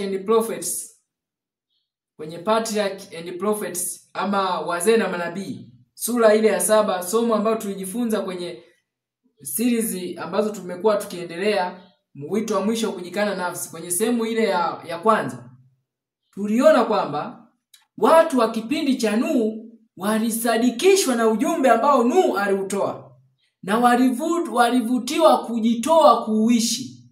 Lakini waliona kwamba ili kuishi maisha yale ilihitaji kafara kubwa. Lakini swali, je, kafara hiyo kubwa kwa ajili ya kutusaidia kuacha dhambi zote haijatolewa? Never, imeshatolewa. Tatizo ni nini? We have not let Jesus in. Sikia, Signs of the Times, Aprili 4, 1900. Signs of the Times, Aprili 4, 1900. Anasema paragrafu ya 4. Kristo alikuja kwenye ulimwengu wetu kusimama mahali ambapo Adam alisimama, kuvumilia majaribu ambayo Adamu alishindwa kuvumilia, kwa niaba ya viumbe ambavyo alikuwa amewaumba, ambao kupitia dhambi wakawa jamii iliyoanguka. Alitoka kwenye kiti cha enzi, mahali ambapo alichukua nafasi ya mfalme wa mbinguni, alijivika mwenyewe vazi la ubinadamu. Tumesoma kwenye Wafilipi. Alipaswa kujaribiwa kila hatua ambayo mwanadamu angejaribiwa. Baada ya kubatizwa kwake, alienda nyikani kwa siku 40 usiku na mchana, alifunga. Halafu alipopata njaa, shetani alimjia kana kwamba ni mjumbe kutoka makao ya mbinguni, kisha akamjaribu. Anasema katika mashindano ya haya ya Kristo alikuwa katika shida kwa sababu nguvu zake zilikuwa zimepungua kutokana na funga ya muda mrefu. Mpango wa wokovu ulipangiliwa vizuri sana. Sikiliza kwa makini. Ulipangiliwa vizuri sana wakati Adamu alipojaribiwa. Jaribu liliondolewa kutoka kwake kwa kadiri ilivyowezekana. Wakati Adamu alipojaribiwa hakuwa na njaa. Na unajua vyakula vingi ambavyo vinaitwa vya anasa, huwa mtu anakula wakati hana njaa. Hakuna mtu leo useme anakunywa soda eti ashibe na maandazi. Hakuna. Eti kwamba leo unakunywa soda na maandazi 10 niende shamba. Hakuna mtu anafanya kitu cha na hiyo. Wengi anakula kama ni sehemu tu ya anasa, starehe. Si anakula kama mlo. Kwamba sasa ninakula, ninakunywa maji, ninakunywa juisi, aza muembe, whatever. Ni zote hizi ni sehemu ya takataka. Anakunywa aseme sasa nakunywa naenda kufanya kazi. Hakuna. Amemaliza kula ugali, anakaa kwenye kiti, kitambi kikiwa mbele, anafungua mirinda, anaanza kunywa. Hiyo ndiyo anasa. Ameshiba tayari wali, anashushia sumu. Na huyu naye ni msafiri wa kwenda mbinguni, tena anadai kuwa watchman, mlinzi, mchungaji. Tumesoma washiriki wamelala, wachungaji wamelala. Meza moja, mshiriki na mchungaji wanakunywa soda. Meza moja. Tena pastor nikuongeze nyingine. Sikia anasema alikuwa na nafasi kuridhisha kila hitaji. Lakini wakati Kristo alipojaribiwa alikuwa dhaifu kutokana na kuhitaji chakula. Alipaswa kujidhihirisha mwenyewe katika ofisi ya mkombozi kwa kupinga kwa mafanikio kila shambulio la adui. Uwezo wake wa kupinga ulikuwa mfano kwa wote ambao baadaye wangewekwa katika nafasi ya kujaribiwa. Kwa hiyo Kristo alipitia majaribu ili kila ambaye atakuja kujaribiwa ashinde. Jaribu ambalo Adamu alishindwa kushinda, Kristo alikuja kushinda. Ndivyo tunavyosoma pia kwenye chapisho hilo la Signs of the Times. Signs of the Times, Juni 13, 1900. Paragraph ya 4 na ya 5. Yesu alikuja kusimama mahali ambapo Adamu alisimama, na alikuja kushinda mahali ambapo Adamu alishindwa kushinda. Katika kitabu kile cha Waibrania sura ya 2. Kile kitabu cha Waibrania sura yake ya 2 tunatibu mgogoro ule ambao unahitajika kabisa, ili kwa neema ya Kristo tutakapoendelea na series zetu tuzidi kuelewa nini ambacho Mungu anatamani katika wito huu wa mwisho wa kujikana nafsi. Waibrania sura ya 2 na mstari wa 14 anasema, basi kwa kuwa watoto wameshiriki damu na mwili, yeye naye vivyo hivyo alishiriki hayo, ili kwa njia ya mauti amharibu yeye aliyekuwa na nguvu za mauti, yaani Ibilisi.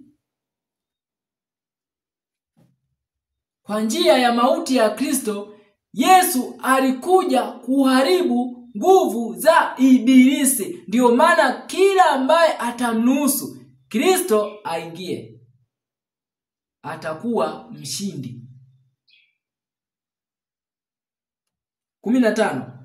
Hawaache huru wale ambao kwamba maisha yao yote kwa hofu ya mauti walikuwa katika hali ya utumwa. Captives of sin, captives of Satan. kwa ushindi wa Kristo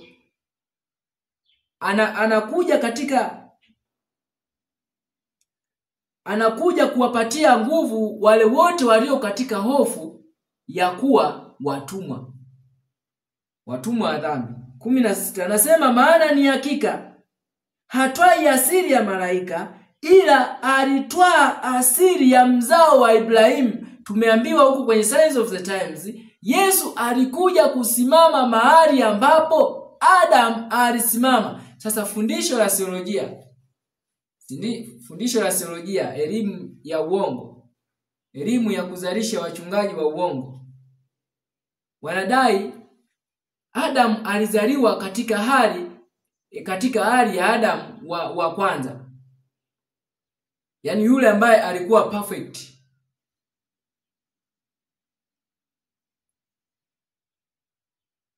Si Adamu ambaye alizaliwa akiwa dhaifu. Lakini Kristo alitakiwa kuanzia pale Adamu aliposhindwa, ili ajaribiwe sawa sawa na mwanadamu, apitie hali ile ambayo mwanadamu atapaswa kupitia, na anapokuwa mshindi, wote ambao watatembea kwa kufuata nyayo zake washinde. Kama asingechukua asili ya mwanadamu, asingekuwa kielezo chetu. Ndio maana tunaambiwa hakuchukua asili ya malaika, ila alichukua asili ya mzao wa Ibrahimu. 17 hivyo ilimpasa kufananishwa na ndugu zake katika mambo yote, apate kuwa kuhani mkuu mwenye rehema, mwaminifu katika mambo ya Mungu, ili afanye suluhu kwa dhambi za watu wake. Na kwa kuwa mwenyewe aliteswa alipojaribiwa, aweza kuwasaidia wao wanaojaribiwa. Kwa sababu yeye aliteswa alipojaribiwa, Kristo aweza kutusaidia wote tunaojaribiwa. Katika kitabu cha Review and Herald Agosti 25, 1885. Review and Herald Agosti 25, 1885. Sikia. Anasema, our heavenly Father will not leave his children who put their trust in him. Baba yetu wa mbinguni hata muacha mtoto wake anayeweka tumaini lake, hata muacha mtoto wake, hata waacha watoto wake wanaoweka tumaini lao kwake. And venture out upon his promises, although the outlook is dark and forbidding. Ambao wanatumainia juu ya ahadi zake, ingawa kutakuwa na muonekano wa giza na wenye kuzuia. Hata katikati ya giza na kuona mbele hakuna tumaini la kupata ushindi dhidi ya kiburi, ushindi dhidi ya ubinafsi, ushindi dhidi ya tamaa, ushindi dhidi ya kuwa na mashaka, ushindi dhidi ya hofu. Hata katikati ya hali hiyo yote wanaweka tumaini lao lote kwake. Tunaambiwa baba yetu wa mbinguni hata waacha watoto wake wanaofanya kitu hicho. Anasema he understands every circumstance of our life. Anaelewa kila hali ya maisha yetu. He sees and knows how we are situated. Anajua na kuona ni namna gani tunaathiriwa. He is acquainted with all our sorrows and grief. Yeye anaguswa na huzuni zetu na uchungu wetu. He knows us each by name. Anatujua sote kwa majina. And he is touched with the feeling of our infirmities. Naye anaguswa kwa hisia za madhaifu yetu. For he has been tempted in all points like as we are. Kwa maana alijaribiwa katika kila kipengele kama vile tunavyojaribiwa sisi. Tumesoma kwenye Waebrania. Jesus is helper. Jesus is our helper. Yesu ni msaada wetu. And he will have a care for all those who trust in him. Naye atawajali na kuwatunza wote wanaoweka tumaini lao kwake.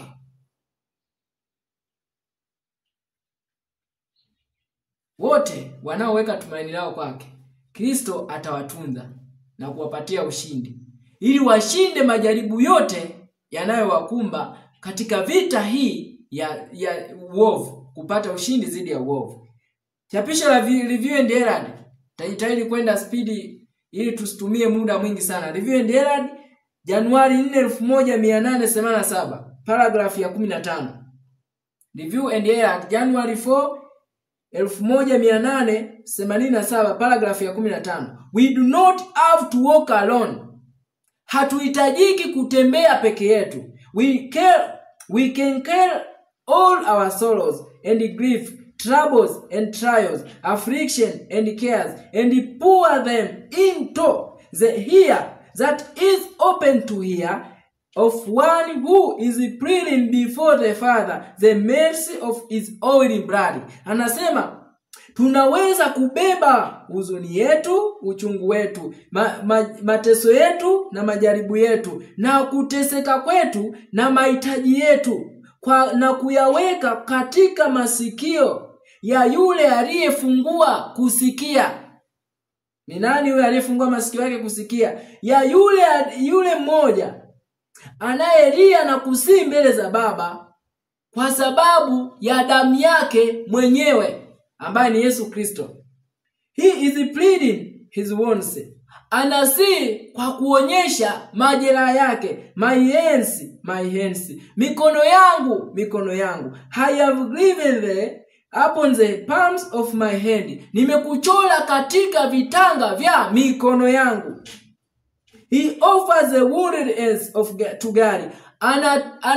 Anawasilisha mikono yake iliyojeruhiwa mbele za Baba. And his petitions are heard. Na maombi yake yanasikiwa. Ngoja nimalize uone mtiririko. Anasema and swift angels are sent to minister to fallen man, to lift up and to sustain. Na malaika wanatumwa kuwahudumia wanadamu walioanguka na kuwainua na kuwatunza. Sasa ni nani who is pleading before the Father for our sake? It is only Jesus. Not Mary, not Jesus, not Joseph, not Pope, hakuna mtu mwingine ambaye anaomba mbele za Baba kwa niaba yetu. Sio Bikira Maria, sio Mtume Muhammad, sio Josefu. It is only Christ.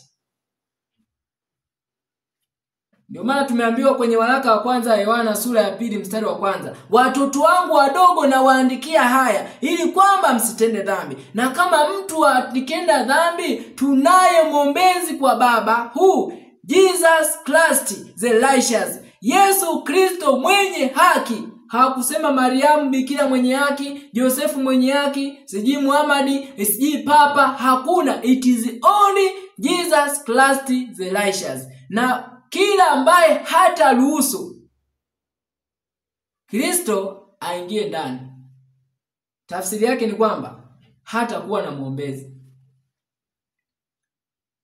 Yesu atamuombeaje mtu amemkataa asimuombe? Na tunamkataa Kristo kwa kuukataa ukweli. Tumesoma kwenye Pambano Kuu. Kwa kuukataa ukweli, watu wanamkataa Mungu aliye muasisi wake.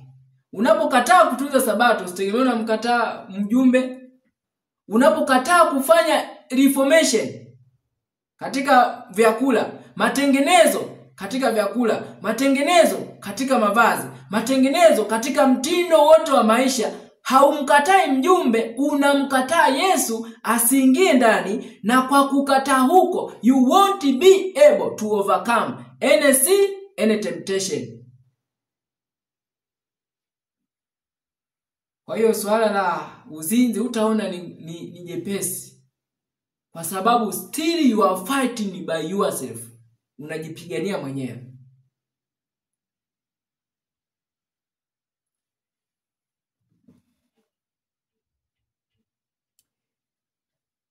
Christian temperance and Bible hygiene. Christian temperance and Bible hygiene. Page 149 paragraph 1. Kitabu hiko kinachoitwa Christian Temperance and Bible Hygiene, page 149 paragraph 1. Anasema, every one of us may know that there is a power working with our effort to overcome. Kila mmoja atajua ya kwamba ipo nguvu inayotenda kazi katika juhudi zetu za kushinda. Why will not may lay hold upon them help that has been provided, that they may become elevated and enabled. Anasema, kwa nini watu wasishikilie msaada ambao umetolewa ili kwamba waweze kuinuliwa na kutiwa nguvu? Juhudi zetu ambazo tunapaswa kuzifanya.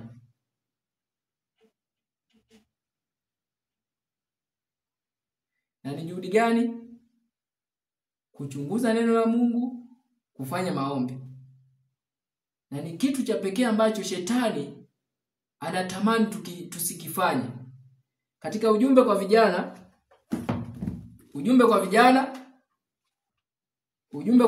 na ukurasa ule wa 63 sura ya 14 aya ya pili, anasema shetani atajaribu kuwakatisha tamaa wafuasi wa Kristo ili wasiombe na kusoma maandiko, na atatupa kivuli chake kinachochukiza njiani ili kumficha Yesu asionekane, ili kufunika mwonekano wake wa upendo na wa utukufu wa urithi wa mbinguni. Anafurahia kuwaona watoto wa Mungu wakitembea katika hali ya kujikunyata, wakitetemeka, na wakiwa na maumivu, na wakiwa na mashaka yasiyokoma. Anatafuta kuifanya njia yao kuwa ya huzuni kwa kadiri iwezekanavyo. Lakini ukidumu kutazama juu na sio kutazama chini kwenye matatizo yako. When you want to overcome anything beyond to Jesus, usianze kutazama tatizo badala ya kumtazama Kristo akusaidie kushinda tatizo.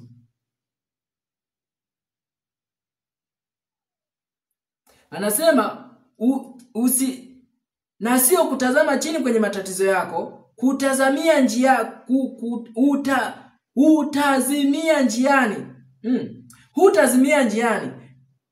Sio muda mrefu utaona Yesu akinyoosha mkono ili akusaidie. Na unachopaswa kufanya ni kumpa mkono wako kwa imani sahihi na kumwachia akuongoze. Unapokuwa na imani, unakuwa na tumaini. Kwa hiyo unamwacha Kristo yeye mwenyewe aongoze. Alafu anakuongoza katika njia iliyo sahihi. Na anahitimisha kwa kusema, unapokuwa na imani, utakuwa na tumaini. When you have faith, you will trust. Tunapokaribia mwisho wa somo letu katika kitabu cha Faith and Works. Faith and Works, sura hiyo ya 5. Katika ukurasa wa 49 aya 4. Na niwaambie, hatuna udhuru kwa chochote ambacho tunachokifanya, hakuna udhuru kwa dhambi tunayoifanya. Na tutakapopiga hatua yoyote kutetea udhuru kwa dhambi yoyote, itakuwa ni hatua ya kwanza ya kuanguka na kushindwa kuishinda dhambi hiyo. Kwa sababu kwa kutolea udhuru tunamwambia Yesu, ninatamani kuendelea kuifanya. Ninatamani niendelee kuifanya. Kwa hiyo badala ya kuitolea udhuru, kubali alafu sujudu. Kama tulivyoshauriwa, sujudu miguuni pa Kristo, umwambie Baba, hii ni kweli nakubali ninaifanya, but I want a strength. Ninahitaji nguvu ya kuweza kushinda. Na si kutetea. Sema mbona huyu anafumbona nani? Faith and Works 49:4. There is no excuse for sin or for indolence. Hakuna udhuru kwa dhambi au kwa uvivu. Hakuna udhuru. Jesus has led the way. Yesu ameongoza njia. And he wishes us to follow his steps. Naye anategemea kwamba tutafuata nyayo zake. Yaani Kristo ametangulia. Sisi tunachopaswa kufanya ni to walk by following his steps. Kutembea kwa kufuata nyayo zake. Tunapaswa kujifunza upole na unyenyekevu wa Yesu. Na unyenyekevu ni utii. Utii kwa kila asemacho Bwana kwa wakati huu. Sio utii nusu. Huo utatufanya tumfanye Kristo asiingie ndani. Na hatutapata ushindi. Anasema he has suffered. Yesu aliteseka. He has sacrificed as none of us can.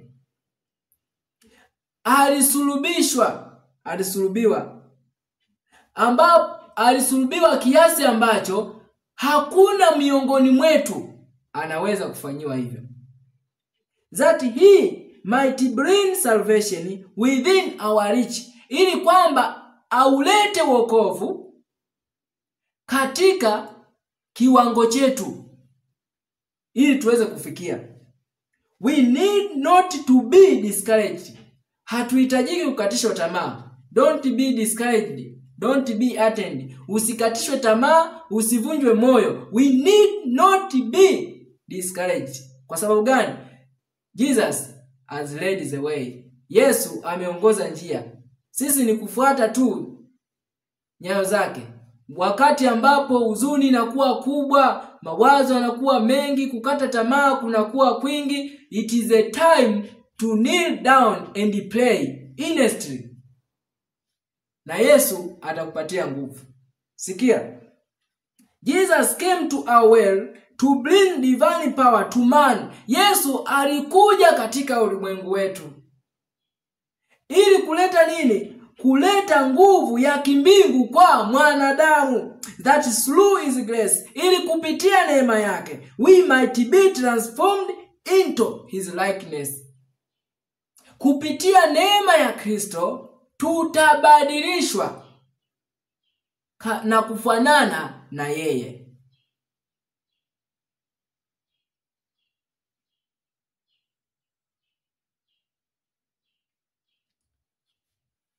Kupitia neema ya Kristo tutabadilishwa kufanana na yeye. Fungu letu la mwisho tunapoenda kusoma Waebrania sura ya 4. Waebrania sura ile ya 4. Sura ya 4 ya Waebrania mstari wa 15. 14 anasema, basi iwapo tunaye kuhani mkuu aliyeingia katika mbingu, Yesu mwana wa Mungu, na tuyashike sana maungamo yetu, kwa kuwa hamna kuhani mkuu asiyeweza kuchukuana nasi katika mambo yetu ya udhaifu, bali yeye alijaribiwa sawasawa na sisi katika mambo yote, bila kufanya dhambi. Basi na tukikaribie kiti cha neema kwa ujasiri, ili tupewe rehema na kupata neema ya kutusaidia wakati wa mahitaji. Kristo alijaribiwa sawa na sisi katika mambo yote. Kama ni huzuni, tunaambiwa na maandiko, yeye alikuwa ni mtu wa huzuni nyingi, ajuaye sikitiko. Adhabu ya amani yetu ilikuwa juu yake, na kwa kupigwa kwake sisi tumefanyaje? Tumepona. Na hivyo hatuna uzuru. We have no excuse for sin. Hatuna uzuru kwa dhambi yoyote. Hatuna uzuru kwa udhaifu wetu wa kiroho, isipokuwa tunapaswa kumlilia Mungu kila siku, kuomba ujasiri na nguvu za kuweza kutuwezesha kupata ushindi. Hicho ndicho ambacho tunaweza tukafanya katika wakati huu, na ndipo tunaweza kuwa salama. Basi tulikuwa tukijifunza katika somo hili la tafakari katika siku ya leo, ni namna gani ambavyo tunatafuta ushindi dhidi ya dhambi. Ni namna gani ambavyo tunaweza kufikia hali hiyo. Lakini ni nini ambacho kinazuia watu wengi tusiweze kufikia hali hiyo? Lakini tumeona kwamba huu ndiyo mtihani mkubwa kwa kila mfuasi wa Kristo. Ni lazima tuone kabisa ndicho ambacho kinahitajika kila mmoja kukifikia katika mgogoro huu wa mwisho, katika pambano hili la mwisho, katika vita hii ya mwisho. Hitaji kubwa la kila mwanadamu ni kuwa na tabia kama ya Kristo. Lakini nini kinatuzuia? Mazoea mabaya tunashindwa kuyashinda ni kwa sababu we have not let Jesus in. Hatujamruhusu Yesu aingie ndani kwa kukataa ujumbe wake. Kwa hiyo ni fursa ya kila mmoja. Kristo hamtupi hata kila mmoja anayekwenda kwake. Ministry of Healing sura ya 1 aya ya 2 nasema, wote walioenda kwa Kristo hakuna aliyeondoka bila kupata msaada. Tumaini la vizazi vyote ukurasa 186-87 anatuambia hakuna hata mmoja aliyeomba msaada kwa Kristo akafukuzwa. Kwa hiyo haijalishi ni vita gani ambayo unapambana nayo, udhaifu gani ambao unatamani Kristo akusaidie kushinda, ni tabia gani mbaya ambayo inapingana na kanuni za mbinguni, ambayo kwa uchungu kweli unatamani kuishinda, ni tabia gani hiyo? Unapaswa kuipeleka katika maombi, kumwambia Kristo, nipatie nguvu za kuweza kuishinda, kwa kufunga na kuomba na kutafakari neno la Mungu, kusoma. Ndipo akili yako itazidi kuimarishwa na kufukuza mawazo ambayo yatakuwekea na kukumbusha kurudi na kufanya uovu na mazoea ambayo ulikuwa nayo. Kwa hiyo kitu kingine ni lazima tutumie muda kutafakari, lakini kuweka ahadi za Mungu, kumbukumbu za maandiko, mafungu ya Biblia, nukuu za roho ya unabii ambazo unaona kabisa zitakutia nguvu kupingana na majaribu na dhambi ambayo ulizoelea kuifanya na mazoea mabaya. Unapoiweka katika akili yako, itakuwa kama mshale shetani atakapokuletea jaribu kama hilo, na kwa jina la Kristo utasema, I cannot do this because it is against my Savior. Sitafanya hili kwa sababu ni kinyume cha Mwokozi wangu. Yesu alinifia, nami nitendeje ubaya huu nimkosee Mungu? Basi hii ilikuwa ni tafakari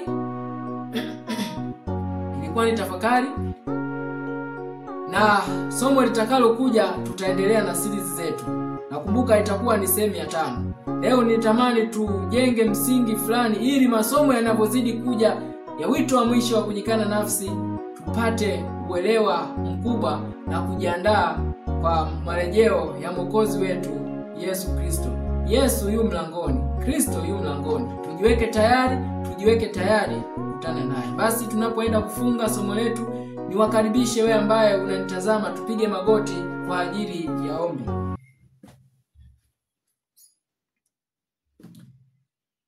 Baba yetu mwema, Baba mtakatifu, uketie juu mbinguni, tumesikia sauti yako ikinena nasi katika wakati huu. Umezungumza nasi kwa namna ya pekee, ukituita msalabani kwa Kristo ambaye alikufa na kumwaga damu kwa ajili ya maisha yetu. Tunayo mazoea mengi mabaya ambayo tunatamani kuyashinda, lakini tumeona ni kwa sababu hatujaruhusu Kristo aingie ndani yetu ili ayatende mapenzi yake kwetu. Tazame mama yule ambaye anatamani kushinda dhambi, familia ambazo zinatamani kuishi katika ulinganifu wa maelekezo yako, vijana na mabinti ambao wanatamani kuishi kwa kutukuza wewe. Haijalishi ni mazoea gani mabaya ambayo mtoto wako yote yule ambaye amepata nafasi na neema kukusikiliza anapitia, wewe ambaye ulijitoa ukafo kwa ajili yetu, bado unayo nguvu ya kuweza kutuwezesha kushinda na kupata ushindi zile ya kila jaribu. Tunajikabidhi kwako tukiamini kwamba utatupatia nguvu pale tunapoitafuta, na utatupatia nafasi nyingine ya kujifunza na kutafakari neno lako, kwani tumeomba kupitia jina la mwanao mpendwa Yesu Kristo. Amina.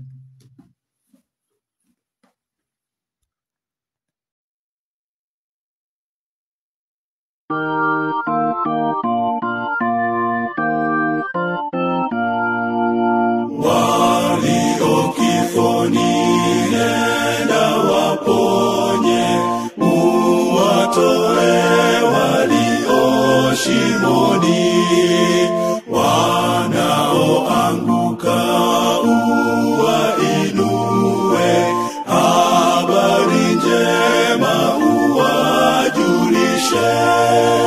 Walio kifoni waokoeni, Mwokozi yuko huwangojea. Wajapokawia anangojea, awasubiri waje tobani. Mwokozi hawezi kuwadharau, uwasamehe tangu zamani. Walio kifoni waokoeni, Mwokozi yuko huwangojea. Na ndani ya mioyo ya wanadamu huwamo shida tena huzuni, lakini kwa Yesu kuna rehema, kuwaponya na kuwaokoa. Walio kifoni waokoeni, Mwokozi yuko huwangojea.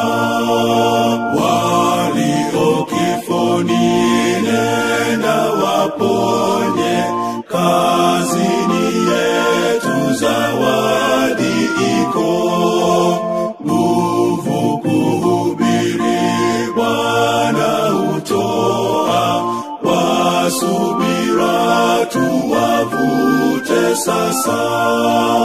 Walio